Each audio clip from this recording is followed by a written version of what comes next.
Muito boa noite a todos então. Um cumprimento especial ao Dr. José Miguel Oliveira e à enfermeira Vera Massimiane, que aceitaram o convite para participar neste webinar.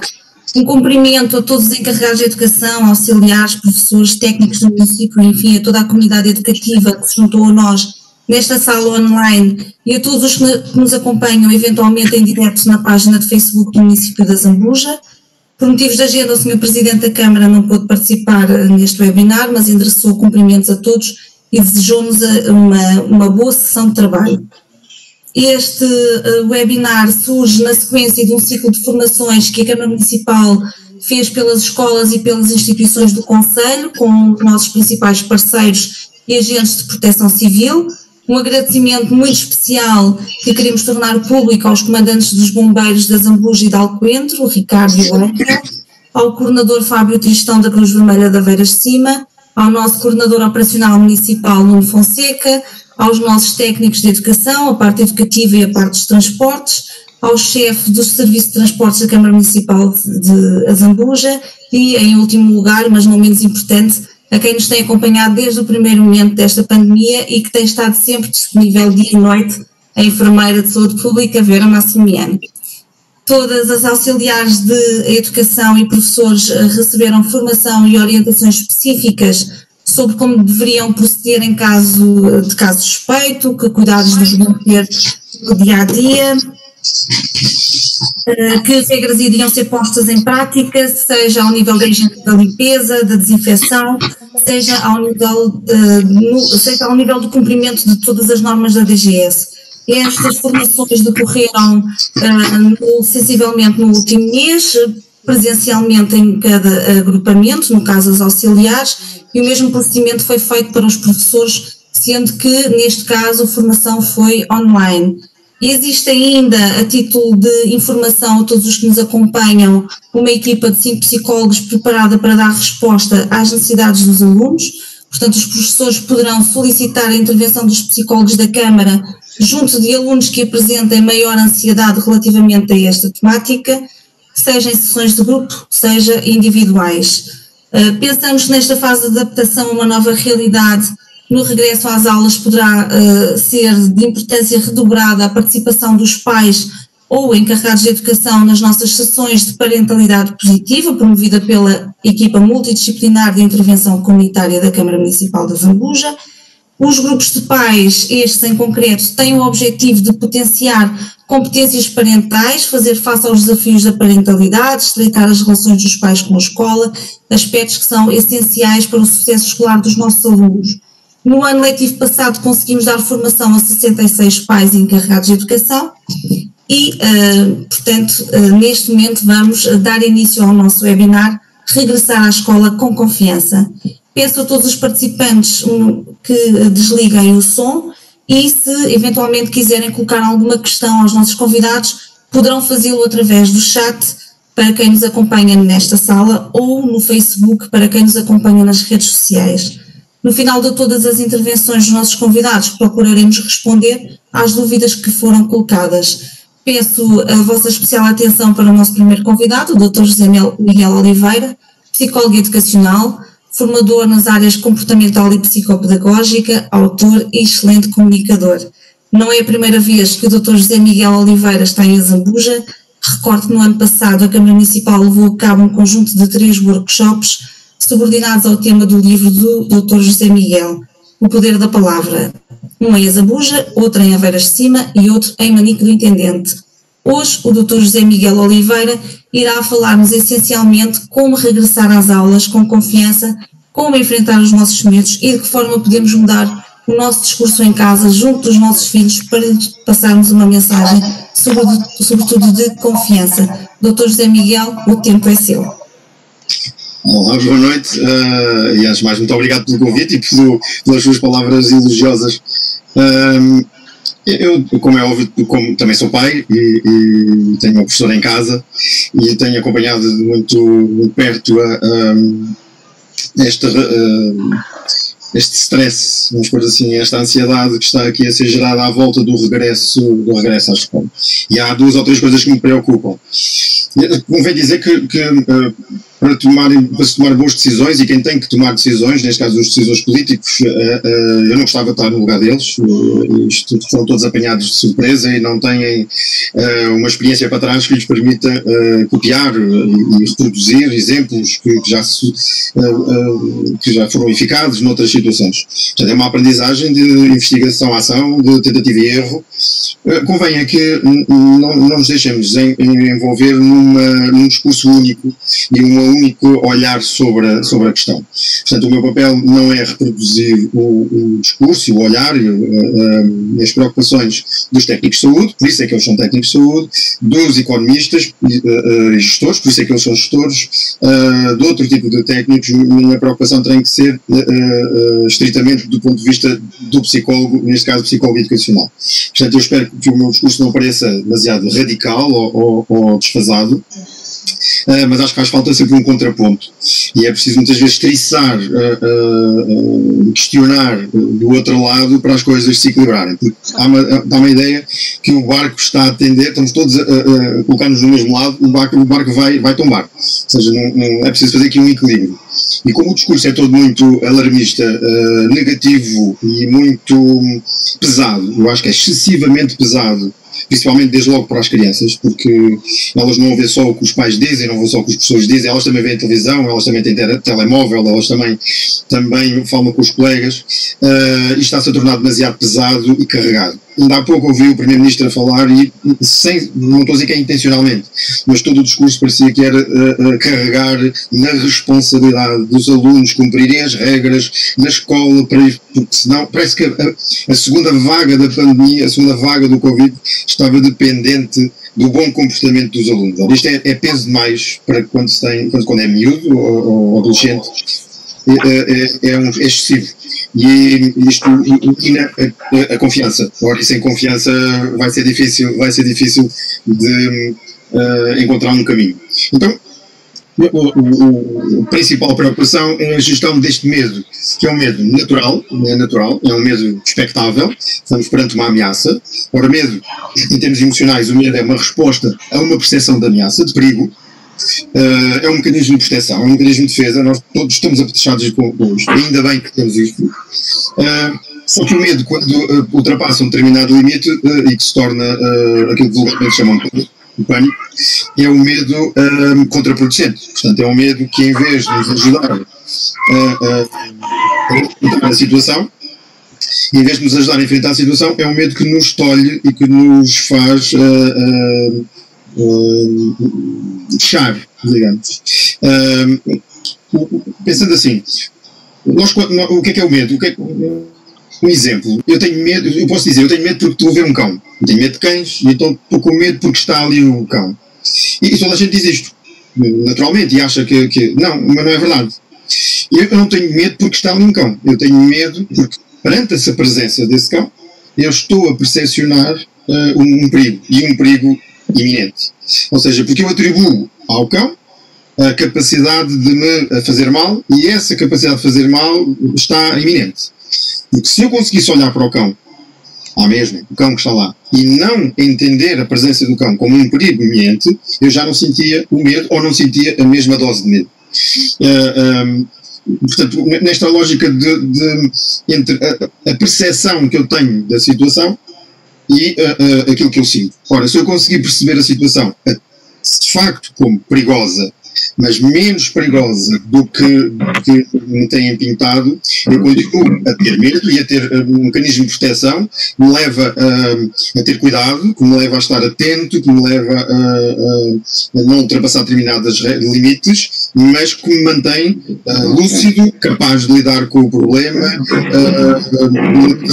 Eu passo ali ao lado, mantenho um olho no outro no cigano, não vá o cão morder, mas continuo a fazer a minha vida.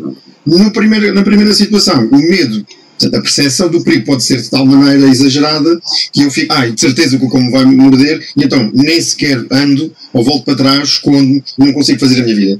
Portanto, há aqui uma linha muito tenue e que é preciso ter em linha de conta, uma linha que é onde é que acaba o medo, que nós, quando trabalhamos com miúdos, explicamos que é o medo que é nosso amigo.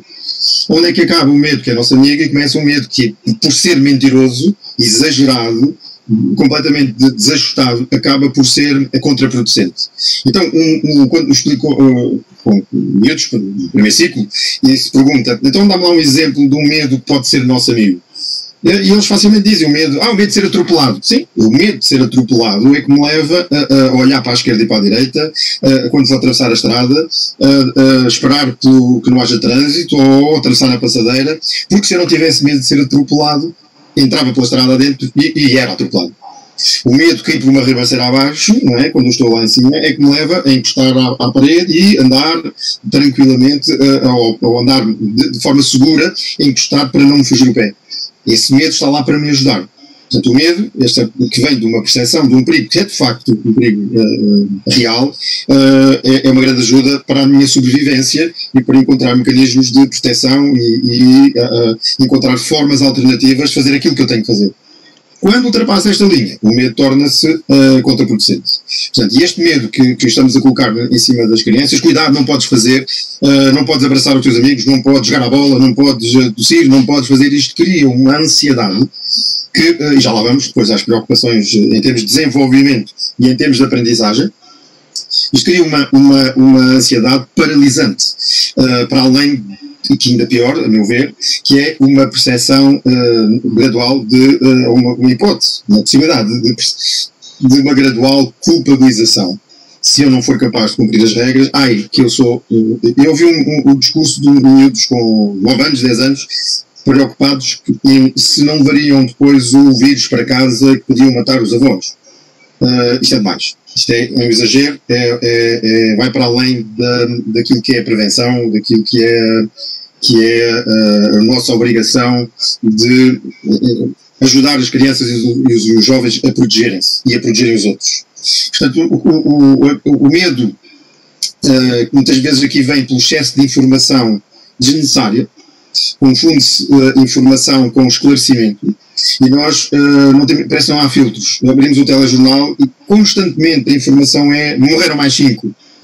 Mas ninguém nos diz se esses 5 são muitos, são poucos comparados com outros referenciais. Dizem que só morreram mais 5, Covid, está aí.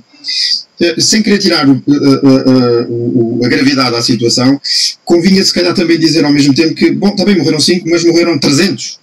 Que é mais ou menos a média, entre 250 a 300 pessoas morrem por dia por muitas outras doenças. Olha, por doenças de stress devidas ao excesso de trabalho. Ninguém diz às pessoas para pararem de trabalhar. Morreram não sei quantas pessoas em acidentes de automóvel. Ninguém diz às pessoas para deixar de andar de automóvel. Nós continuamos a andar de automóvel, pomos o cinto, andamos devagar, encostados à direita, e com precauções. Isso sim, eu preciso de ter noção que há esse perigo. Mas não há vida sem perigo, não há vida sem risco. Ora, o que estamos a querer, muitas vezes, no discurso que pretende ser protetor e ajudar os miúdos e o receio que eles não cumprem as regras, tem muita informação que é desnecessária. Não há necessidade nenhuma de todos os dias estar a dizer quantos é que morreram e quantos é que estão infectados. Não há qualquer necessidade. Se querem dar essa informação, deem. Hoje há menos pessoas em cuidados intensivos, ou seja, a percentagem das pessoas, não interessa quantos, mas a percentagem de pessoas que estão nos cuidados intensivos hoje é muito menor do que era a percentagem do que era há 2 ou 3 ou 4 dias atrás, mas isso não é dito. O que é dito é que morreram mais 4, infectaram mais não sei quanto, e isto torna-se demasiado ansioso para quem não tem depois ferramentas para questionar a informação, relativizar a informação, e parece que anda aí um bicho papão, uma coisa que nós não dominamos e que nos vai matar a todos. E se tu não te comportares bem, se não fores um bom menino, não respeitares as regras à risca, estás a ser conivente, estás a ser um cúmplice desta fatalidade. E isto já não é fácil para um adulto, e temos muitos adultos a entrarem em depressão. Eu não quero estar aqui a meter medo, um medo desnecessário também, mas convém pensar, esperar um bocadinho para quando saírem os dados oficiais dos suicídios em Portugal este ano. O ano passado foram cerca de 1.500, 1.400 e muitos, e vamos esperar para ver se este ano se não duplicou. Ou seja, vão morrer mais pessoas, se calhar, diretamente suicidando, e outras com consequências indiretas mais à frente, pelo facto de... Ou seja, não morrem da doença, morrem da cura. É preciso encontrar aqui um equilíbrio. Nós temos que continuar a viver e temos que continuar, neste caso, ir à escola, e temos que continuar a manter o normal, não é esta ideia do novo normal, que isto é uma falácia, e as palavras são perigosas, também já vamos ver, as palavras são perigosas, são enganadoras e muitas vezes são armadilhas. Não existe nenhum novo normal, existe uma situação excepcional, como nunca houve na história de quem é aqui vivo, que nunca presenciou, é excepcional, que requer medidas excepcionais, mas porque são excepcionais são temporárias. Nós temos que manter os olhos focados depois desta exceção. Não fazer disto um novo normal. Ninguém tem que se habituar a viver assim. Nós não vamos passar a viver assim. Não pode ser. Ninguém aguenta, não é possível, nem é verdadeiro. Portanto, nós estamos a passar por uma situação excepcional, temporária, e que precisamos manter o foco que está quase. Então, calma que isto está quase. Temos que arranjar aqui uma forma de ultrapassar isto. Mas vamos ultrapassar. Esta ideia que é um novo normal é perigoso porque vamos nos habituar a não cumprimentar, a não nos abraçar, a não...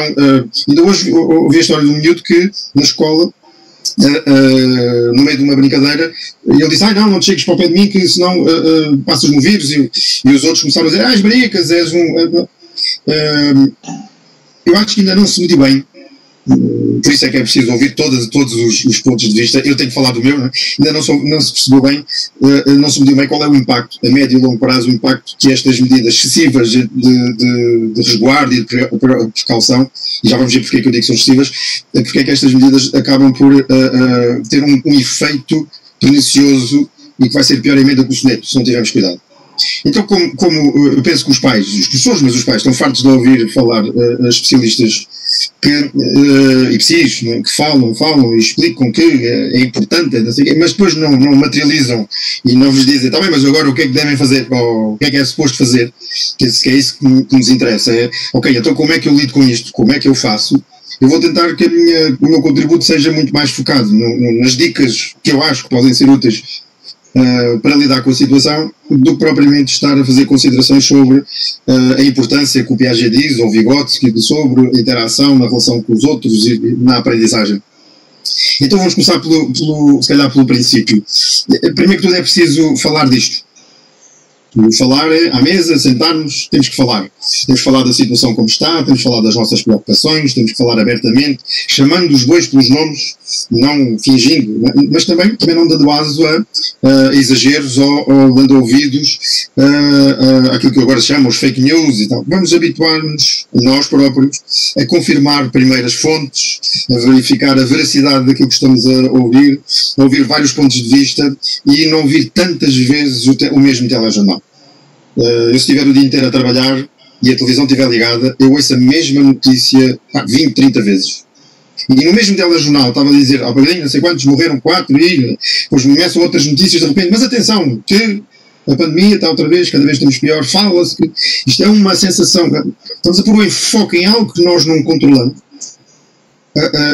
E ao mesmo tempo a dizer que cada vez está pior. Isto é um desgaste emocional excessivo e que vai dificultar a capacidade que todos nós temos de nos adaptar às situações. Então, o que nós precisamos é precisamente isso. É como é que nós ganhamos mais confiança e transmitimos, mesmo não sabendo dizer exatamente como, uma coisa é certa. Toda a história da humanidade é feita disto. Capacidade das pessoas se adaptarem às novas circunstâncias, ultrapassarem todos os problemas desde que a humanidade até hoje. Ultrapassamos tudo. Encontramos sempre uma solução, senão não estávamos aqui. Então, calma que nós ainda vamos encontrar uma solução para isto. Se é possível, com um joystick, mudar 1 milímetro de um painel, de um satélite, a não sei quantos milhões de quilómetros daqui, também vai ser possível encontrar uma solução para este problema. São duas coisas diferentes.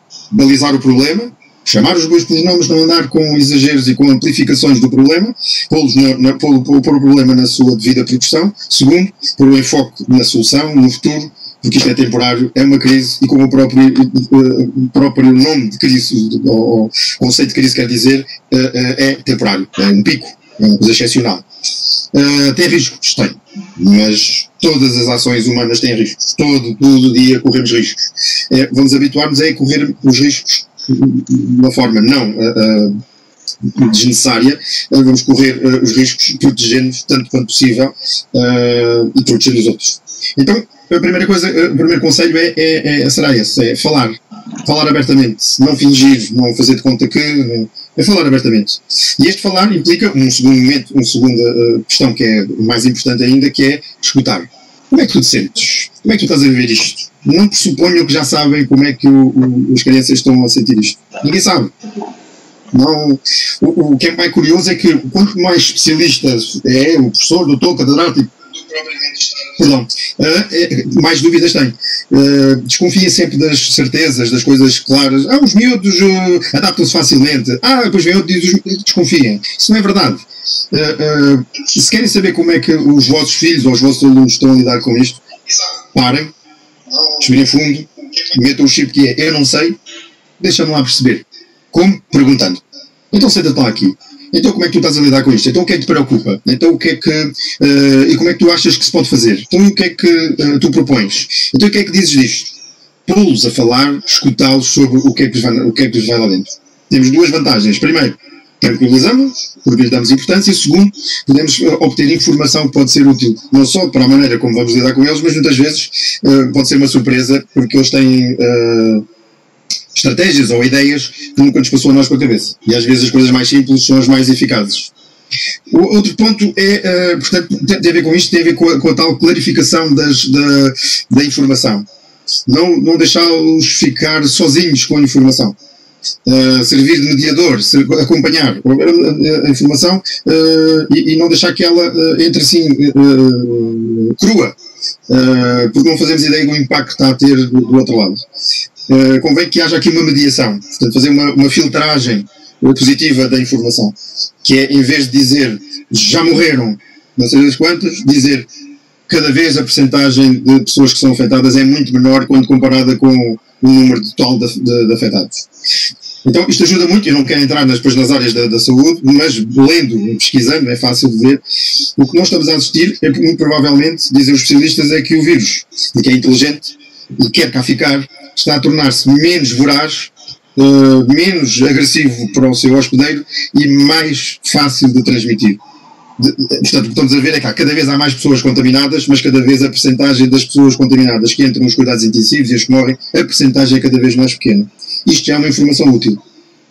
Que eu, se ficar contaminado, se conhecer um contaminado, já não fico com tanto medo, porque a probabilidade de... Ora, falando da probabilidade de, convém também clarificarmos que é só ler o que dizem os especialistas, então vão aí à internet e o que dizem todos os especialistas a nível mundial.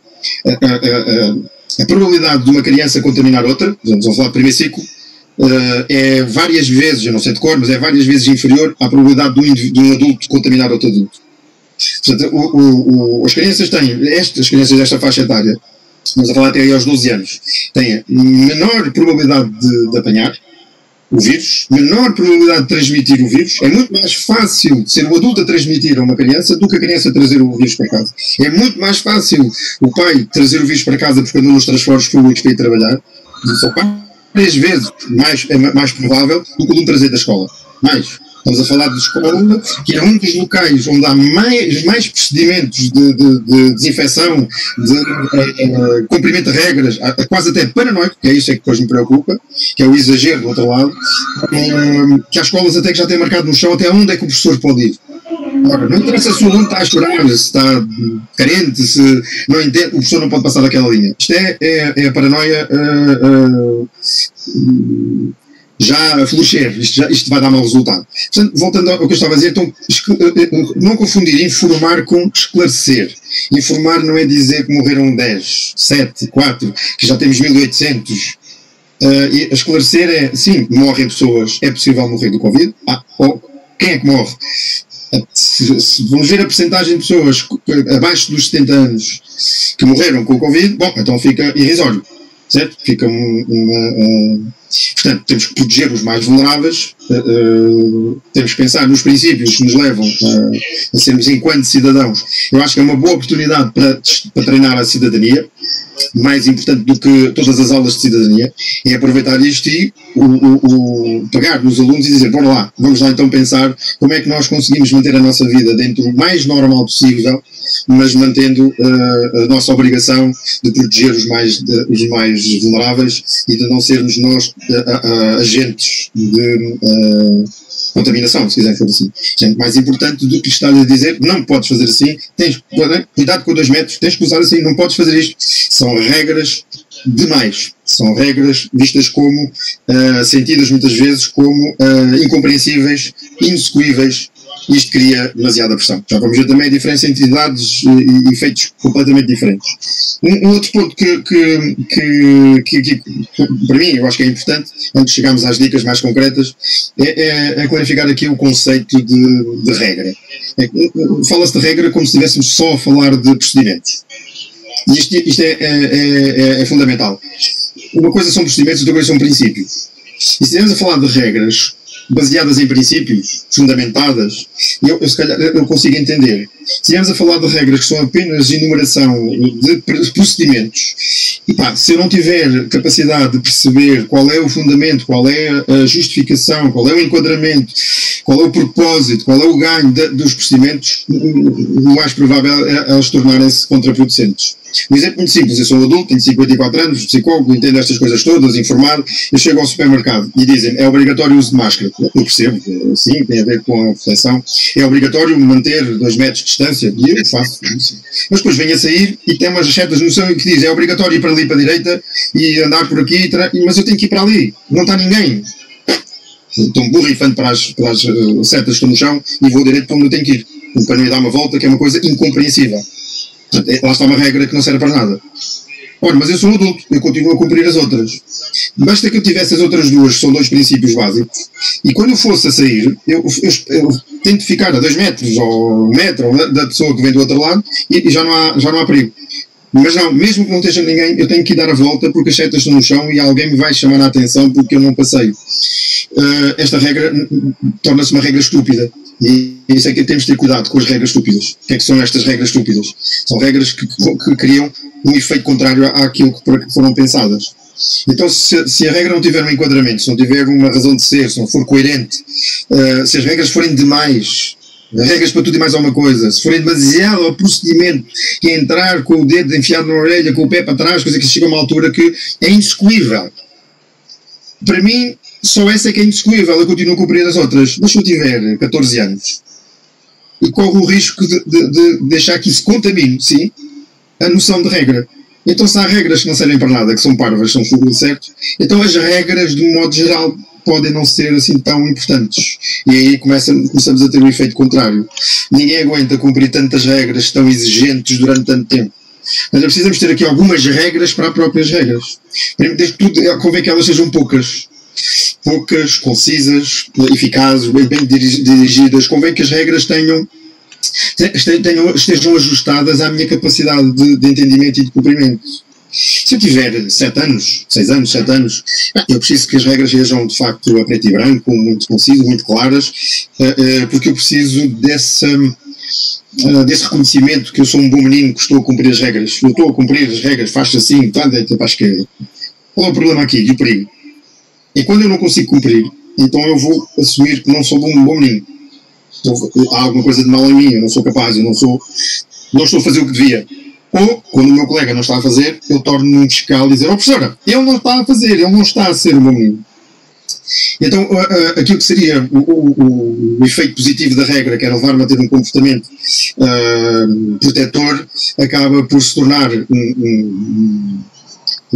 mais um medo de falhar ou de não estar à altura, o medo de não ser capaz e apela a esta paranoia, porque é mesmo, olha, ele não estava a 2 metros, estava a 1,90 m. Então se está a 1,90 m tem que ser penalizado. Temos de ter cuidado com esta manifestação das regras, com este elencar de regras nestas idades, porque a necessidade do outro lado que as regras sejam claras e, por conseguinte, que seja claro cumprir ou não cumprir, bem ou mal, preto e branco, é de tal maneira necessária essa necessidade de reconhecimento da sua competência a cumprir regras, que pode forçar a esta lógica de, por um lado, de medo, culpabilização por não ser capaz de cumprir, e de fiscalização, de delação, de andar atrás a fiscalizar os colegas e a atacá-los de uma forma ou de outra porque eles não estão a cumprir rigorosamente a regra. Eu com 6 anos não sei de ver a diferença do que é cumprir o princípio da regra ou cumprir rigorosamente a regra. Para mim só há esta forma. Se é uma regra, é para cumprir rigorosamente. Então tem que ter cuidado da maneira como se verbaliza a regra. Ela pode ser verbalizada pela positiva. Em vez de dizer, não se pode fazer isto, vamos fazer tudo o que está ao nosso alcance, vamos tentar, vamos proteger os nossos colegas. Mas já lá vamos à definição. Portanto, convém que as regras sejam coerentes também entre si, que não haja aqui pode-se, ali não se pode, se for desta maneira sim, mas aquilo já não se pode, eu não consigo perceber isso. Outra coisa será quando eu tenho 14 anos ou 15. Bem, eu aí já não nem só não preciso que me dê as regras de uma forma taxativa, obrigatória, exterior a mim, e ou comes ou levas, preciso mesmo, porque isso vai criar um efeito contrário, preciso mesmo que as regras sejam passadas de modo a que eu entenda a finalidade, de que eu me sinta importante até por aderir à regra, por ser capaz de compreender o que está por trás. Portanto, um apelo à minha cooperação, à minha capacidade de entender e de zelar pelos outros e de ter um papel já mais ativo enquanto cidadão. Já não funciona pôr umas regras a preto e branco e nunca se pode fazer assim. Este traço marca limite, isso para mim já não funciona. Antes, pelo contrário.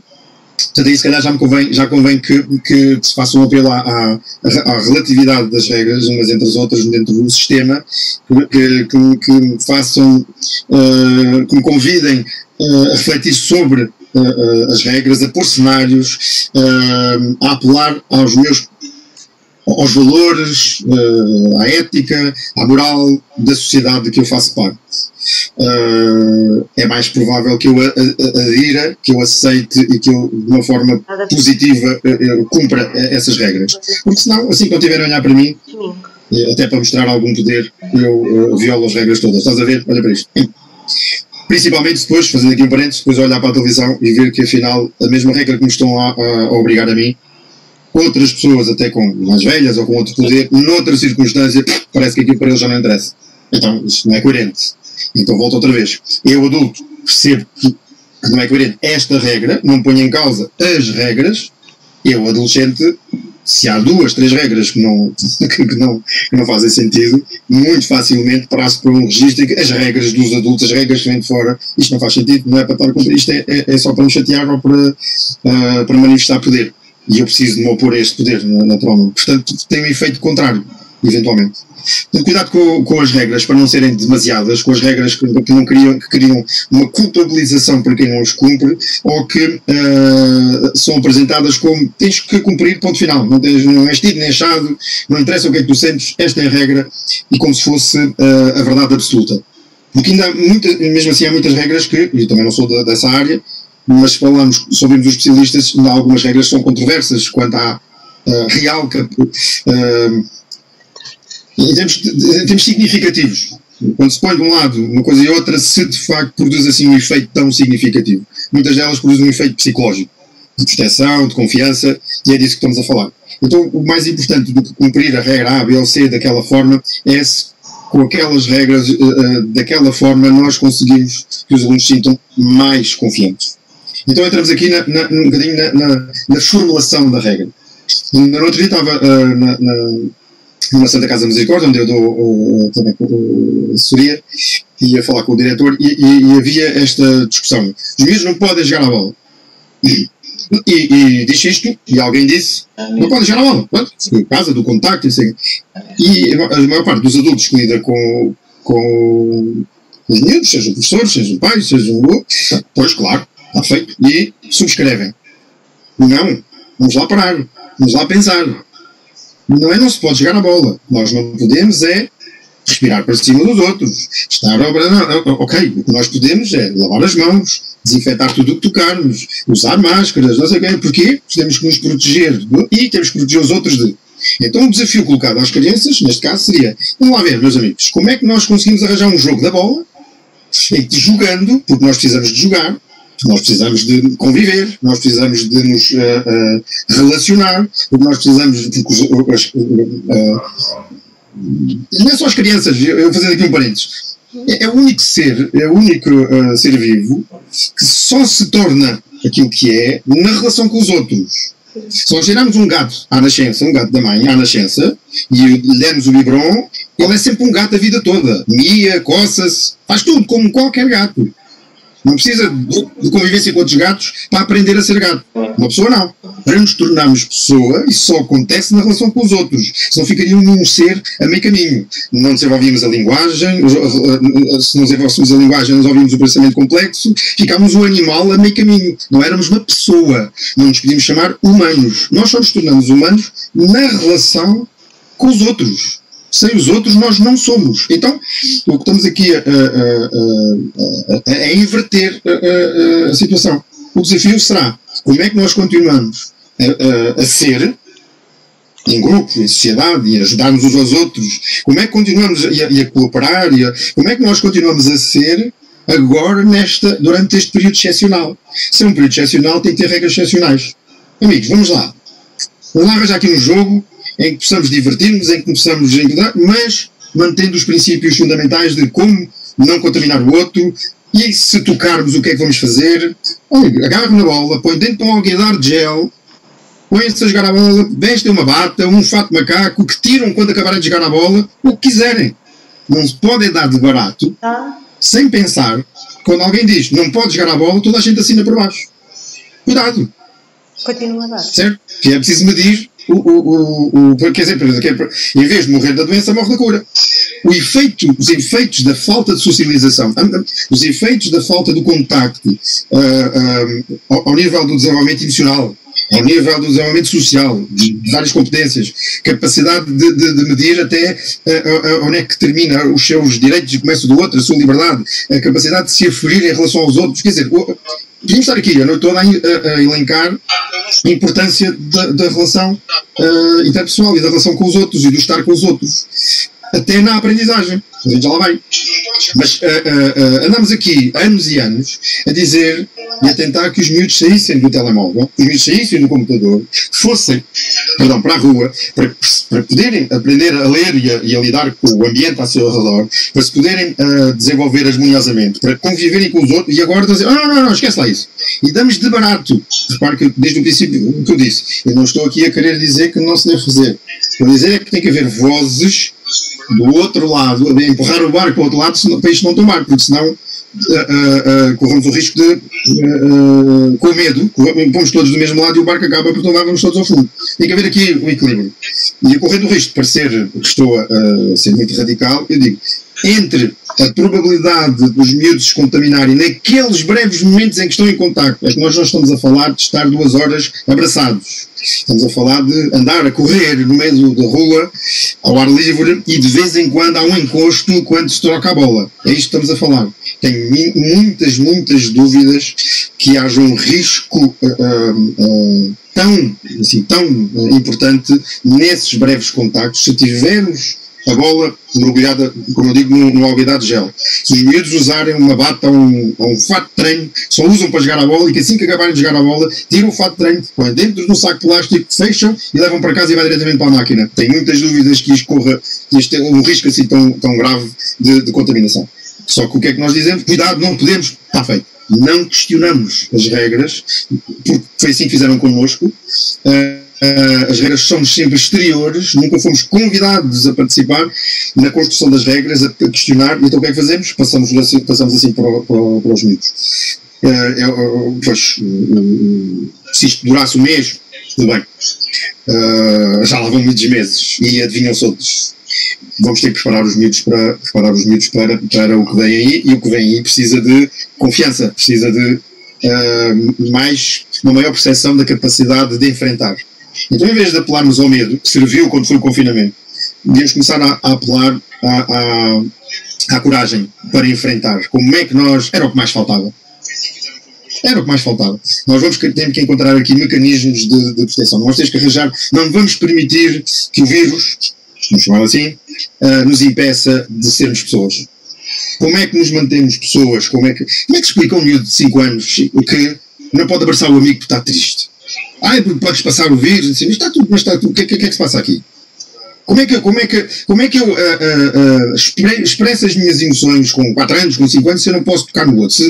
Não posso agarrar-me a quem gosto? Se quando estou contente não posso dar uma palmada no boa, viva? Alguém pensou no que é que isso vai produzir nestas crianças? Que os psicólogos esfregam as mãos. Vão ter clientes daqui a uns anos que os consultórios vão estar cheios.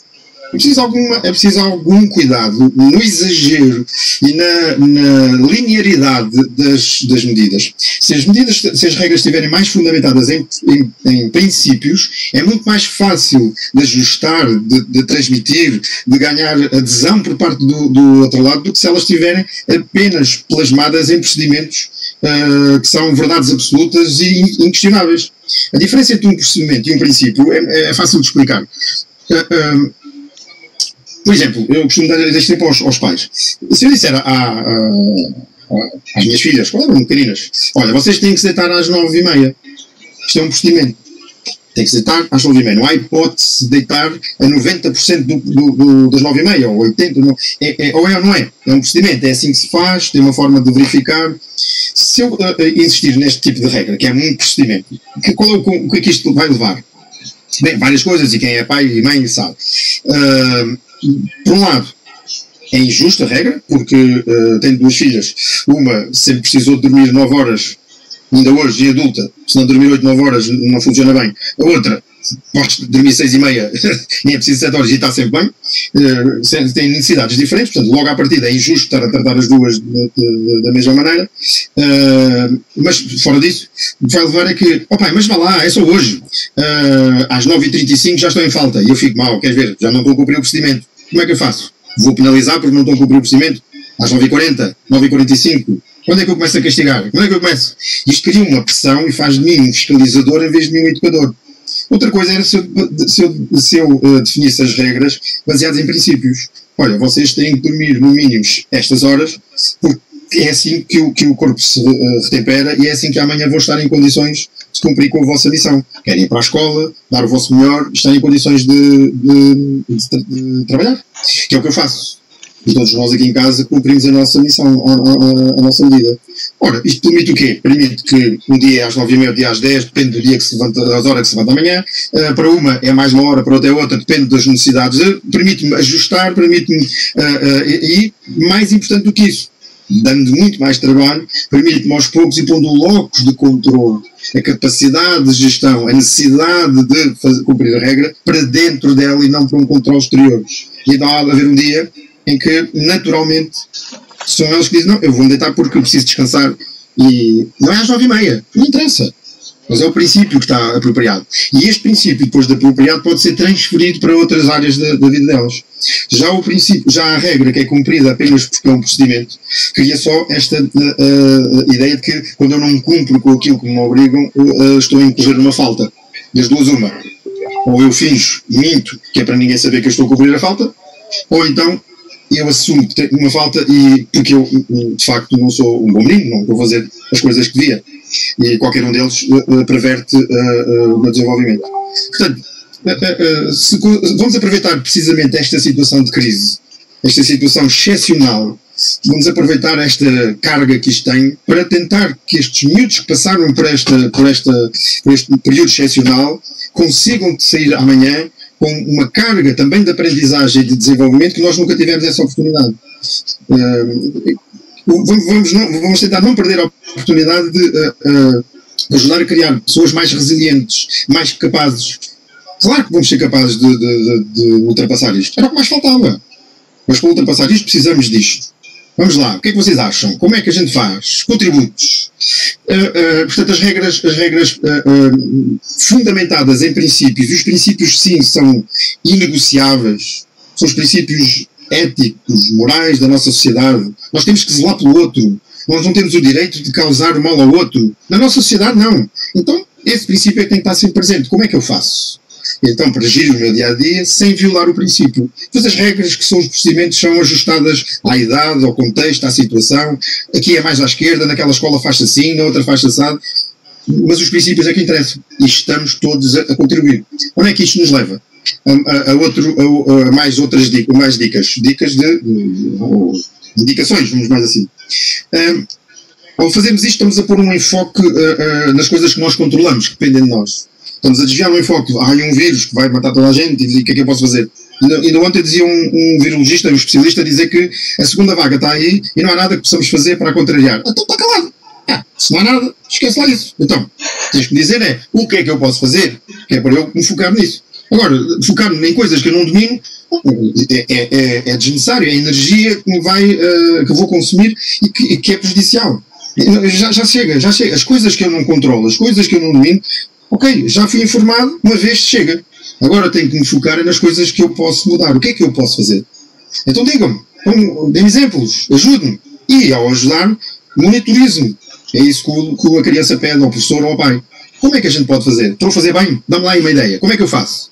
Então, este enfoque no que nós controlamos dá-nos uma percepção, uma maior percepção de capacidade de lidar com a situação. Ao princípio, quando falámos do medo, eu disse que tem a ver com a percepção. Imagine isto. Põe-me a mim numa arena e um touro à frente.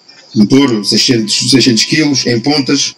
Eu não sei como sou da Zambuja, não é? Não preciso explicar o que é em pontas. É que podiam pensar que era com aquelas coisas do balé. Não, em pontas é mesmo com os chifres. Porque há pessoas que não sabem o que é. O touro em pontas, portanto não embolado, e com 600 kg à minha frente. Bom, eu olho, o que é que eu penso? Primeiro, olho para o animal e digo: isto é um monstro, faço um bicho de 7 cabeças, isto vai arrebentar comigo.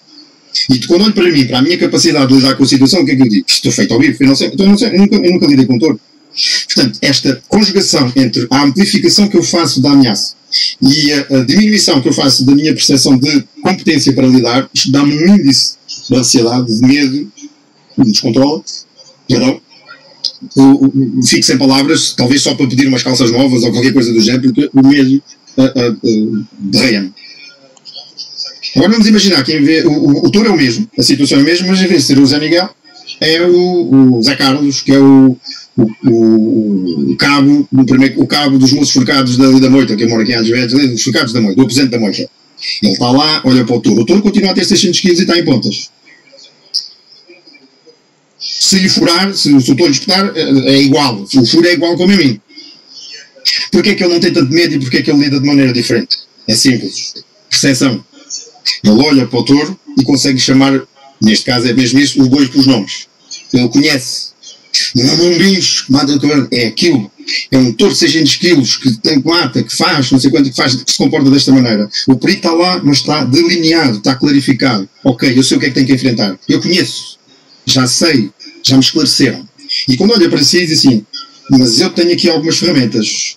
Eu posso fazer assim e posso fazer assado, já experimentei, tenho esta ideia, sinto-me preparado. Então, ao baixar o nível de percepção da ameaça para um nível mais real e ao ter mais confiança nas suas capacidades de lidar com a situação, o que é que acontece? O nível de medo baixa, continua lá, ele continua a tremer, podem ter a certeza, mas consegue ter uma maior probabilidade de conseguir lidar com a situação. É basicamente isto que estamos a dizer. Portanto, se pusermos o enfoque naquilo que nós somos capazes de fazer e para trás falámos, esclarecemos, clarificámos qual é a ameaça, estamos a colocar as crianças e os jovens e nós próprios numa postura que é, de facto, está uma ameaça, não podemos fingir que não está, isto é perigoso, mas é isto, não é uma coisa assim, é isto. E eu, calma, há muita coisa que eu posso fazer do meu lado, não posso andar aqui, que isto já estamos perdidos. O que me leva a ideias mais concretas. Por exemplo, final do dia, um balanço. Pensar no checklist, 3, 4, 5 coisas que são fundamentais, depois negociado com a criança. O que é que tu achas? O que é que te parece a ti daquilo que tu já entendes aqui da situação? O que é que a gente pode fazer para protegermos as outras pessoas, para não andarmos aqui a contaminar os outros? O que é que tu achas? Usar máscara. A gente escreve, usar máscara. Mas diz-me lá, é usar de manhã à noite todas as situações ou... Não, usar quando estamos num sítio fechado, usar... Ok, está aqui. 3, 4 coisas. Temos a nossa checklist. Quando chega ao final do dia, vamos lá aqui ver. Olha, andar a máscara, como é que foi hoje? De 1 a 5. Hoje foi 4. Houve ali uma vez que eu... Ok, 4 já é muito bom. Muito bem, pique. Então e isto também 3, ok, boa. Então como é que a gente vai fazer amanhã para passarmos este 4 para 5? O que é que tu achas? Como é que a gente vai fazer? Achas que consegues? Assim, eu acho que amanhã vou estar com mais atenção. E é isto, o ir pondo, pelo menos de uma forma partilhada, o controle para o lado do aluno. Senão é assim, então hoje houve uma vez que tiraste a máscara, depois esqueci-me quando fui à casa de banho, mas já te disse, não sei. Isto é um sufoco que causa um efeito contrário. Amanhã já não digo que não fiz. Ou digo e martirizo-me. Olho ao espelho e digo, bolas, tu não estás a ser uma boa pessoa. Isto do ponto de vista psicológico, é destrutivo.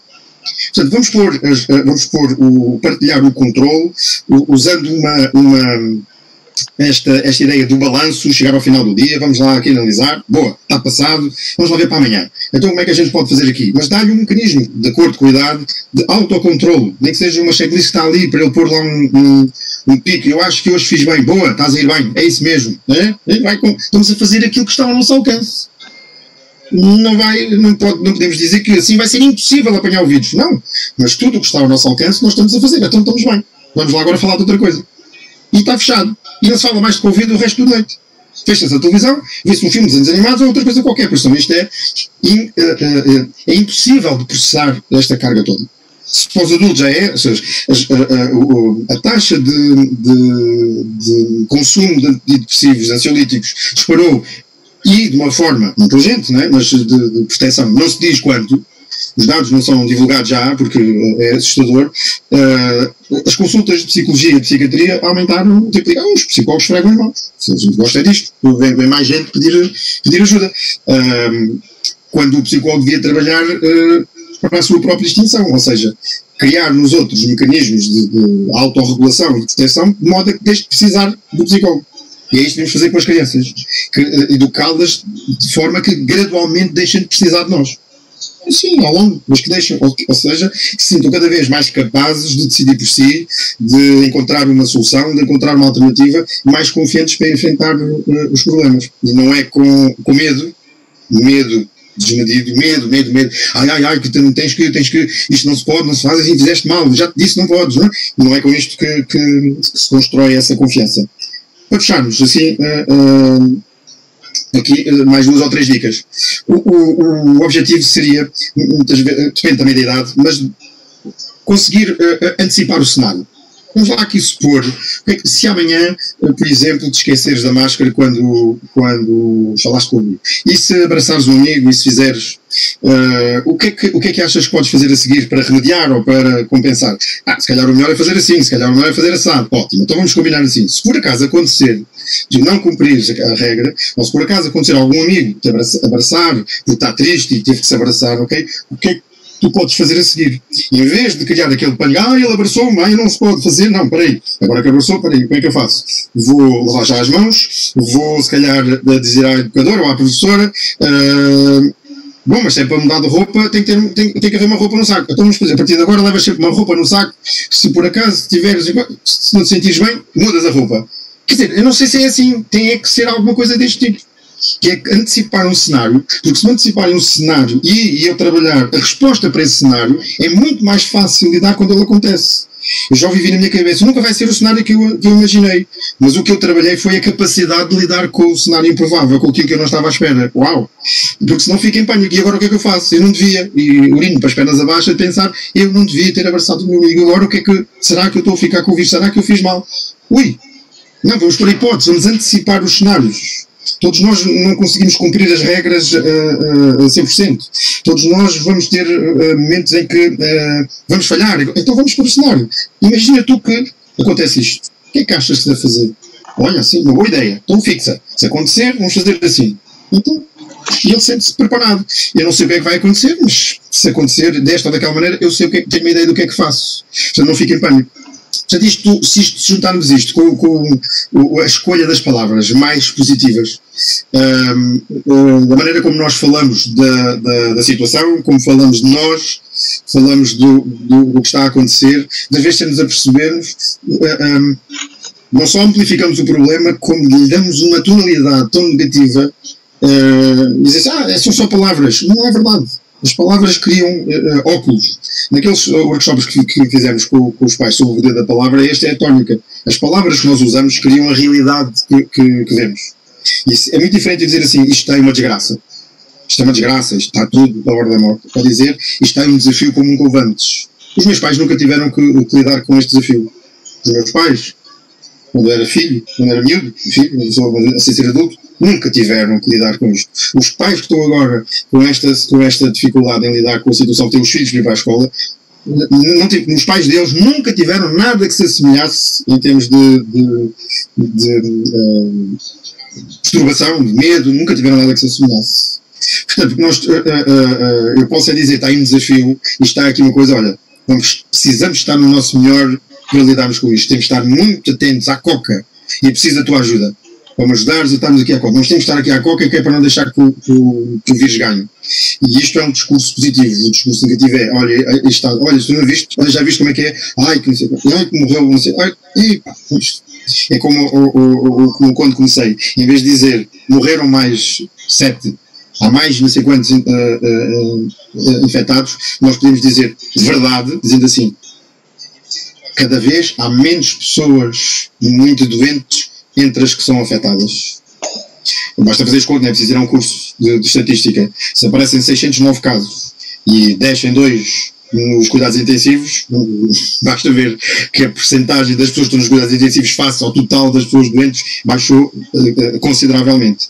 Mas se me disserem a taxa de mortalidade do vírus está a baixar, se me disserem o número de pessoas que fica mesmo com sequelas, que fica mesmo doente está a baixar, e que dessas que ficam muito mais de 2/3 são pessoas ou com uma doença associada ou a mais de 70 anos, eu não deixo de pensar que é um perigo. Mas fica assim, calma, a gente não pode deixar de viver. Muitas vezes usamos palavras negativas até para dizer isto é mesmo difícil. Isto é uma situação mesmo difícil. Bastava só substituir o difícil por exemplo, desafiante, ou por o que quiserem, mas por exemplo, desafiante é um bom exemplo. Se eu disser isto é difícil, isto é mesmo difícil. Eu ia à 7ª vez que digo difícil, parece que já estou a dizer isto é impossível, não há volta a dar. Isto é muito difícil, isto é muito complicado. Então, como é que vai a vida? Isto a minha vida é muito complicada, isto é muito. E depois de pararmos, fizemos freeze, mas mostre-me lá então a sua vida. Está-se a comparar com quem? A sua vida é uma desgraça. Já vi o meu problema, sim, mas está-se a comparar com quem? Com o pessoal que está no IPO? Cuspa aqui chineses, não tem para comer? Está-se a comparar com quem? Tenha lá calma. Arranja lá um referencial, mude lá o discurso. Não é muito difícil. É tramado. Ok, pronto. É exigente? É exigente. Causa perturbação? Sim. Agora, é uma desgraça, é a pior coisa que podia ter acontecido. E isto cria uma lógica de amplificação, mas também de construção da realidade, e depois é muito difícil sair daqui. Nos convencemos que é verdade. Só que o que é que o cérebro faz? Para além de se convencer que é verdade, afina com estes óculos e fica muito mais sensível para apanhar as coisas que confirmam aquilo que já julga saber. E isto é uma armadilha. Então nós não só temos esta percepção, como depois, sem nos aperceber, contaminamos os nossos órgãos de sentidos, ajustamos para captar principalmente, essencialmente, esta informação que vem ao encontro das nossas convicções, alimentando e é uma pesquinha ramo na boca. E então não dizemos mesmo, isto está aí uma coisa, eu nem sei onde é que isto vai pagar. Olha, Deus nos guarde, olha, isto tem 5 anos, 6 anos, estou aqui a ouvir, é difícil criar uma realidade diferente. Portanto, precisamos de encontrar um discurso mais positivo, ou seja, dizer a verdade, mas escolhendo palavras que tiram a carga negativa e que põem o enfoque no futuro. Pode ser um exercício. Até quando isto passar, quando finalmente podemos outra vez voltar a sermos pessoas de corpo de poder e uma sociedade como nós gostaríamos de ser, o que é que nós podemos fazer? Quais são as primeiras coisas? E este projetar para quando isto acabar, que é quase como se estamos no meio do ano e dizemos, e quando for de férias? Quando eu for de férias este ano, vou para ali, vou fazer isto. Ok, os meses vão ser os mesmos. Mas eu estou a trabalhar, espera aí, mas este ano quando eu for de férias, vou já aqui planear, vou fazer isto projeta-me no futuro, isto alivia-me a adversidade do presente. Portanto, ajudar os miúdos a projetarem-se o que é que tu gostarias, o que é que a gente... Ok, então vamos fazer aqui um plano, vamos comprometer-nos, quando isto acabar, vamos fazer este projeto, vamos lá trabalhar o projeto, todos os dias pôr lá qualquer coisa. Estar focado no futuro é outra forma de passar melhor com o que está a acontecer agora. E por fim, uma coisa que é talvez a mais importante é o feedback construtivo, digamos assim. É encontrar todos os dias, com muita frequência, um aspecto, um momento para lhe dizer, estás aí muito bem. Eu digo-te, com a tua idade, hoje o fizeste assim, conseguiste fazer assim, foste, estás 5 estrelas. Estou mesmo orgulhoso do teu esforço. Isto, eu quando tinha a tua idade, nunca tive que passar por uma coisa destas. Tu estás-me a deixar, tu foste, estiveste assim, vais ver que amanhã ainda vai ser melhor. Vais ver. Diz-me lá, o que é que tu achas que amanhã podes fazer para? Olha assim, ok, boa, vamos lá ver isso. Vai que tu és capaz. No outro dia, então, fizeste? Hoje ainda não consegui. Calma, não conseguiste? Ainda não conseguiste. Calma, ainda. Vais ver que vais ser capaz. E o dia consegue, estás a ver? Boa, dá cá um abraço. Sim, de repente, claro que há muita coisa para dizer sobre isto e eu estou-me a conter, posso-vos garantir, para não ser demasiado radical, porque depois pode parecer que sou assim um populista ou qualquer coisa do género, mas eu acho que é necessário haver um discurso radical, ou mais... pelo menos uma voz contrária, que eu não estou à espera que vocês pensem como eu, nem pouco mais ou menos, estou à espera que pelo menos sirva para pensar à vossa maneira. Não deixem é que sejam os outros a pensar para a vossa cabeça, senão isto sem querer, estamos a calcionar, acho que são armadilhas, estamos a abdicar de coisas que demoraram muitos anos a construir, a facilidade com que abdicamos da nossa até da nossa, do direito à nossa intimidade, a facilidade com que agora deixamos ultrapassar certas linhas. O medo faz isso. O medo é o medo da insegurança que nos faz ser um adepto e votar em quem acha que se deve pôr um gradamento e um muro para evitar que o outro passe para este lado. É o medo. O medo e a ignorância que se alimentam, isso é perigoso. Não é isso que nós queremos. Queremos cidadãos no futuro com capacidade de interventiva, de pensar para a sua cabeça, de alternativa, de propor uma sociedade melhor. Então vamos aproveitar isto para que estes miúdos amanhã sejam melhores cidadãos do que nós estamos a ser hoje. É o que eu acho, basicamente.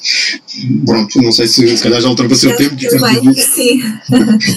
Efetivamente já ultrapassou o tempo, mas é sempre muito agradável, é sempre muito bom escutá-lo no verdadeiro sentido da palavra, e por esse motivo achei que devia deixá-lo concluir. Obrigado. Lamento o transtorno. Não causou transtorno absolutamente nenhum. Passamos então a palavra àquela que tem sido a nossa parceira, como já referi logo no início, ao longo destes meses. Não quero mais agradecer a sua disponibilidade, o seu empenho para que tudo corra sem sobressaltos, seja ao nível do apoio que nos tem dado no dia-a-dia, seja ao nível da sua atuação junto às nossas instituições, sejam públicas ou privadas, a enfermeira de saúde pública com formação em epidemiologia do Bases do Estuário do Tejo e responsável pela área da Zambuja, Vera Massimiano. O tempo agora é seu. Muito boa noite a todos. Eu penso que não ultrapassou de forma nenhuma o seu tempo, Dr. José Miguel, até porque eu acho que esta doença, que todos estamos a lidar com ela, cada vez mais está no âmbito e no foco comportamental e não tão clínico. Felizmente não tão clínico. Portanto, eu penso que sob todas as perspectivas, não só pela forma que nós devemos adotar a nossa postura no dia-a-dia, mas também, como dizem muito bem, relativamente à baixa letalidade que este vírus tem, felizmente, cá em Portugal, eu penso que devemos ouvir os entendidos no âmbito comportamental, porque se tivermos realmente esclarecidos e se refletirmos sobre as nossas atitudes, a nossa postura, aquilo que defendemos também, eu penso que isto deixa de ser o problema que tem sido. Portanto, esta pressão ao longo destes meses, logo ali na fase inicial do confinamento, que eu penso que destruiu grande parte da nossa saúde mental. Portanto, não só do cidadão comum, como também dos profissionais todos que lidam no combate, portanto, a esta pandemia. Portanto, eu acho que não é demais o tempo dedicado à parte comportamental. Eu pouco terei a acrescentar, portanto, neste âmbito, até porque a minha linha é um bocadinho diferente, é a linha epidemiológica e, portanto, tudo aquilo que eu posso acrescentar aqui e também nesta linha de orientação do Dr. José Miguel, que é temos de desmistificar um bocadinho esta situação. Portanto, ela é muito importante, sim, ela pode ter alguns momentos em que se pode tornar grave, sim, mas penso que é fundamental nós aprendermos a adaptar-nos a esta nova fase da vida, que eu também concordo, que devemos achar que ela é temporária, portanto isto não há de ser para sempre, portanto iremos ter vacina, iremos todos em comunidade aprender a adotar comportamentos que se irão tornar rotineiros, portanto já não serão feitos por nós como uma forma de pressão, portanto, de pensarmos, oh meu Deus, o que é que eu fiz mal, o que é que eu fiz bem. Não, eu penso que iremos todos ficar, aliás, eu acho que é assim, neste momento, após estes 6 meses, e eu penso que chegarão a esta conclusão, já nós todos lidamos muito melhor com esta situação, não é? De uma forma menos ansiosa do que lidávamos, portanto, ao início. Aqueles meses foram extremamente assustadores para todos nós, mas penso que agora tenha sido bom, não tenha sido bom, mas todos conseguimos tirar as nossas férias, portanto voltar à nossa rotina de trabalho, tentar andar transportes públicos, tentar ir a um café, portanto eu penso que isso já foi uma batalha ganha nesta luta por todos nós, e eu penso que estamos na mesma linha de orientação. Agora, claro, tenho de acrescentar, portanto, aquilo que eu defendo de âmbito epidemiológico. E, portanto, eu penso que, assim, não devemos ter regras para tudo, mas devemos ter as regras básicas, que são as que nós defendemos, portanto, em saúde pública, que é, portanto, o facto de nos protegermos com responsabilidade, portanto, não é só o colocarmos uma máscara, é sabermos colocar uma máscara, transmitirmos isso aos nossos filhos, portanto, e às crianças, até pode ser exatamente como o Dr. José Miguel falou, em termos de jogo, portanto, vamos lá aprender a colocar a máscara, a usar a máscara, a retirar a máscara, portanto, devemos ter em conta também o distanciamento físico. Quando eu falo de distanciamento físico, não é o distanciamento social, porque eu concordo que devemos todos continuar a interagir uns com os outros, isso é extremamente importante, portanto, e eu penso que as batalhas nunca foram ganhas de forma individual, são sempre ganhas em grupo, e portanto penso que aqui devemos privilegiar, portanto, o distanciamento físico, mas não o social, portanto não nos devemos isolar, só quando for necessariamente obrigatório, portanto, mas aí existem orientações muito explícitas da DGS e, portanto, nós, saúde pública, delegados de saúde, autoridades de saúde, articulamos muito bem e diligenciamos muito bem essas alturas em que é preciso haver o isolamento, mas, portanto, na nossa rotina diária, aquilo que nos é pedido e aquilo que eu penso que devemos pensar é haver um distanciamento físico. E para quê? Esse distanciamento físico é o nosso distanciamento de segurança, porque temos de pensar e temos de perceber, e eu penso que aqui é muito importante este tipo de esclarecimento, portanto é pensarmos, 90% da transmissão deste vírus é através da nossa boca, através da nossa respiração, através dos aerossóis que lançamos. Portanto, o que é que nos é pedido? É que as nossas vias de entrada desse mesmo vírus estejam protegidas.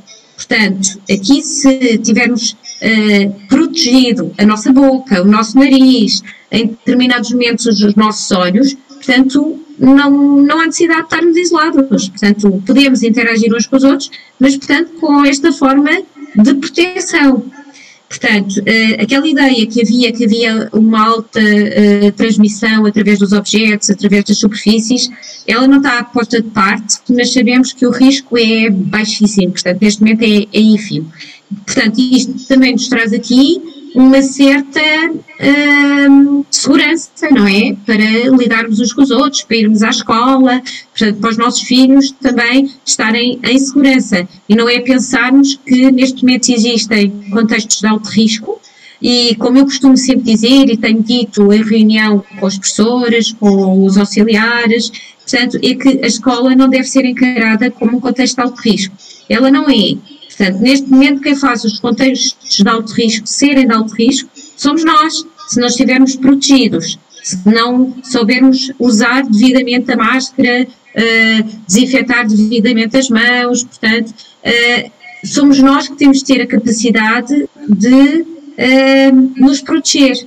E, portanto, isto só para vos dizer, por exemplo, que na semana passada nós tivemos uma escola aqui do Concelho da Zambuja em que houve necessidade de fazer testes, portanto, testes em contexto escolar, mas para vos dizer que o foco não teve nada a ver com o contexto escolar.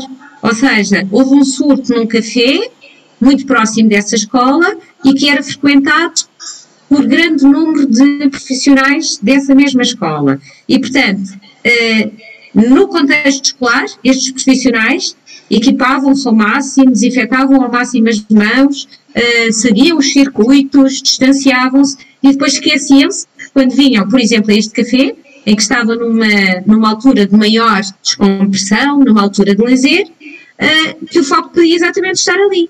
E, portanto, foi exatamente o que aconteceu.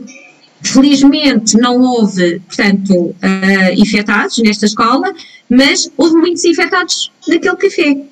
Portanto, isto deve ser também uma forma tranquilizante de aceitarmos que a ida para a escola, portanto, não é um bicho de 7 cabeças, não. Ela deve ser feita uma adaptação, portanto, à nossa vida.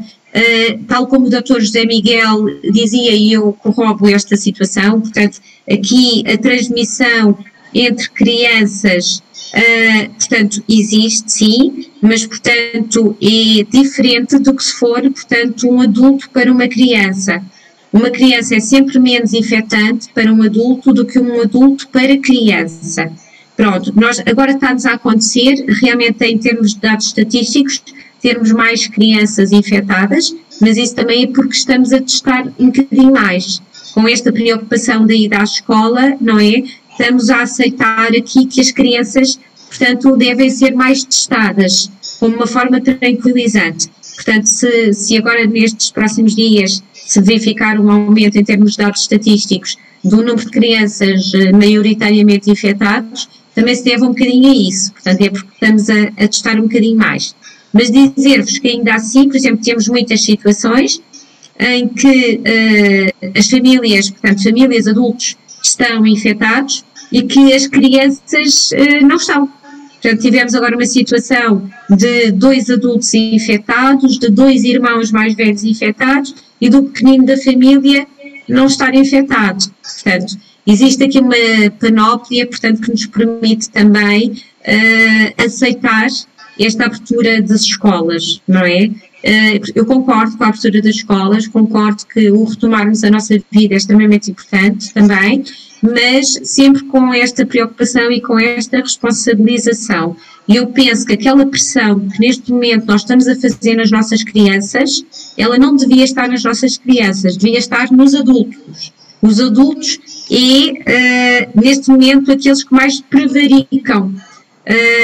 Eu concebo e acho que as crianças neste momento estão extremamente preocupadas, são extremamente responsáveis no uso da máscara, na desinfecção das mãos, nos circuitos que fazem na escola, portanto, e eu penso que esta preocupação devia cair um bocadinho nos pais, que é aí que existe portanto, a grande infecção, não é? Que é dos adultos para os filhos, e portanto que são aqui os adultos que mais prevaricam. Que nós, por exemplo, na nossa rotina, em termos de saúde pública, quando falamos com as pessoas, quando fazemos os inquéritos epidemiológicos e o rastreamento de contactos, portanto, existe aqui uma grande falta de responsabilidade da parte dos adultos.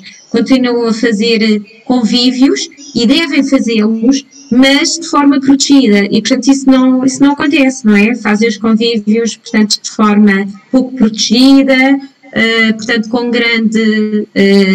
com pouco distanciamento físico, e portanto os números estão a crescer exatamente por esta faixa etária que eu aqui vos estou a transmitir. Portanto, eu não vou roubar mais, penso que já está tudo muito falado e penso que também temos de deixar aqui um bocadinho de espaço para algumas questões. Portanto, foi um prazer estar aqui a falar e a aprender também com o Dr. José Miguel, e eu, portanto, estarei sempre disponível a apoiar este conselho. Obrigada, enfermeira, já deu muitas provas disso. Questiono as pessoas que nos estão a acompanhar nesta sala online se têm alguma pergunta que queiram fazer aos nossos convidados. Eu percebi até agora que não há questões no bate-papo. Tenho estado também a acompanhar a transmissão em direto no Facebook, portanto estou a verificar também que não temos questões dirigidas aos nossos convidados, e tendo em conta que não somos muitos, somos apenas 31 participantes na sala.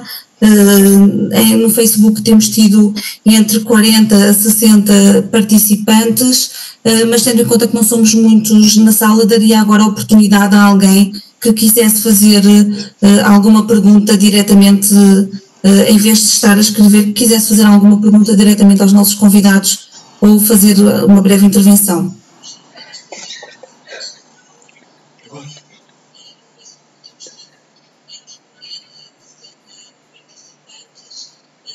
Parece-me então que todos ficaram esclarecidos.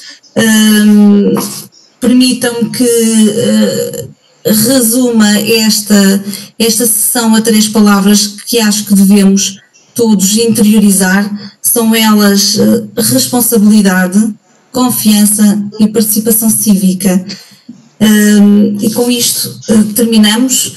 Obrigada a todos os que puderam participar nesta ação, obrigada aos nossos convidados uma vez mais, e não se esqueçam de que para que tudo corra bem nas nossas escolas é muito importante que sejamos responsáveis nas nossas atitudes e comportamentos no nosso dia a dia. Muito boa noite a todos, uma vez mais obrigada. Boa noite. Obrigada. Boa noite. Boa noite. Obrigada. Obrigada. Muito obrigada. Obrigada.